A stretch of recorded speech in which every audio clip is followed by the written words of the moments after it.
Hi everyone, if you're watching this video, most probably you have some sort of problems with your first generation Hayabusa. This video will hopefully be the answer to your issues. So firstly, let's have a look at some common symptoms.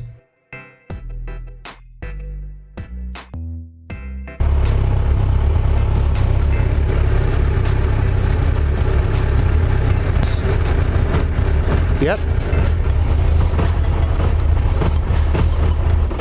That's what I'm talking about. Dead.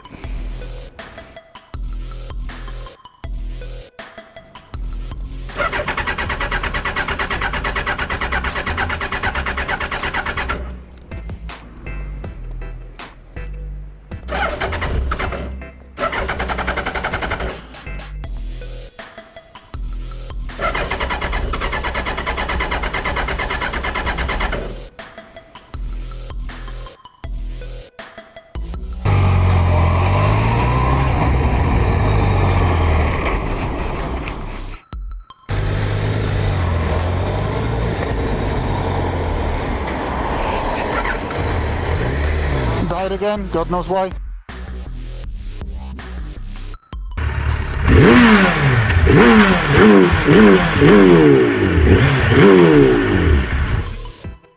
Realizing that my Hayabusa suffers from some weird ailment, I jumped straight onto internet to seek for help. First suggestion I found was to check spark plugs and ignition coils. This is what I did. And so I checked the spark plugs are the right type, I checked the gaps, and I made sure they're nice and clean and undamaged. Then I purchased a used set of tested denser ignition coils and put it on the bike. Very unfortunately, after a quick test ride, I realized no changes there and the bike still ran very poorly. So I was back on internet and got a suggestion to replace the crankshaft position sensor, which can cause similar problems, if it goes. Crankshaft position sensor on the first generation Busa is located behind the left engine casing and is attached to stator. Sadly, when it goes, you must replace both, you can't buy them separately. This job took me about 2 hours and cost me £90, including new stator, crankshaft position sensor and the gasket to seal it properly. Next, I took my Busa for a spin and guess what? The problem was still there. Next suggestion from the internet folklore was to replace the fuel pump. This sounded like a good idea considering all intermittent symptoms I was experiencing with my bike. I decided to go for a new pump and got a bit of a shock when found out that Suzuki would charge me £400 for the whole assembly. The reason for that price is that early models of unrestricted Hayabusas have their fuel pumps mounted externally. Later models have their fuel pumps inside the tank, which is not only a cheaper deal, but also thanks to the constant submersion of the pumping the fuel, better cooling is allowed. Aftermarket fuel pump I got from Hamilton Motorsports based in America not only had a better flow rate than stock fuel pump, but also was accompanied by the brand new and fresh internal fuel filter which went in. Those two cost me about £120 altogether from what I can recall. Then there was a test ride, and guess what? Huge disappointment because all the problems were still appearing. At that point I was very annoyed and asked my pally mechanic what would he recommend in this situation. His suspicion was a faulty throttle position sensor. That way I spent another £150 on a throttle position sensor in Suzuki's dealership. To my surprise, it unfortunately didn't cause any difference in the way my motorcycle ran after I swapped it. Would you believe it? Next recommendation I got from a friend was to replace a coolant sensor. Please don't confuse with coolant fan switch, which is mounted in the radiator, because that is something totally different. Now, supposedly faulty coolant sensor will supply ECU with wrong readings of the temperature, which will then affect the fueling, and then essentially that could cause my symptoms. I bought a cheap replacement on eBay for about £10, but it looked a bit different. Nevertheless, it still fit fine in the engine block, so I took the Busa for a quick spin after the swap. Not only all symptoms persisted, but also the engine was overheating like crazy. No wonder if the new sensor was a different shape. At that point I knew there was nothing wrong with my previous sensor, so I swapped it back immediately.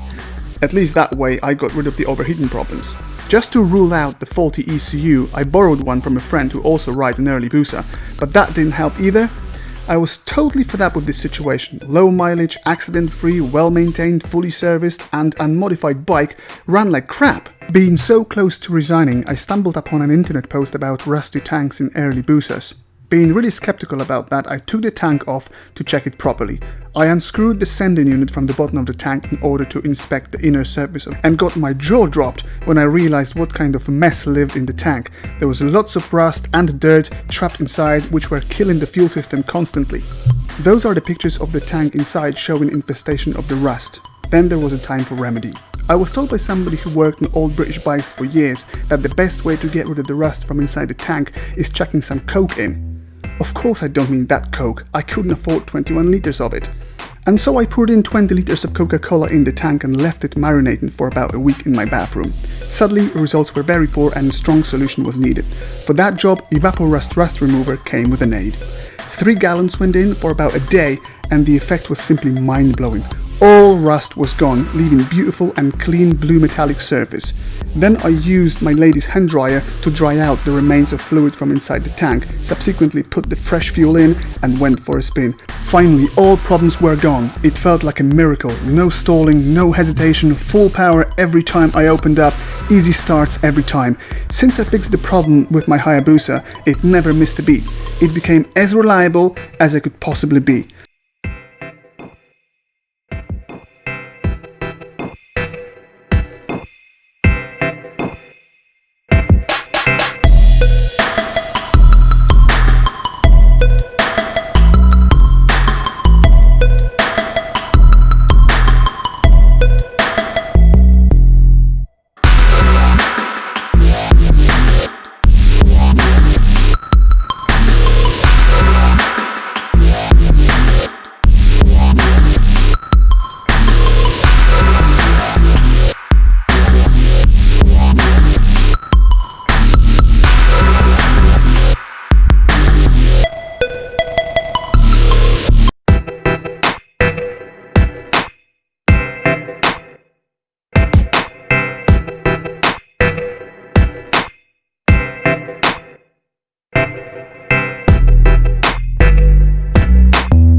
I hope this video will be helpful for somebody there who is struggling with his Hayabusa. Thanks for watching fellas, stay safe, till next time.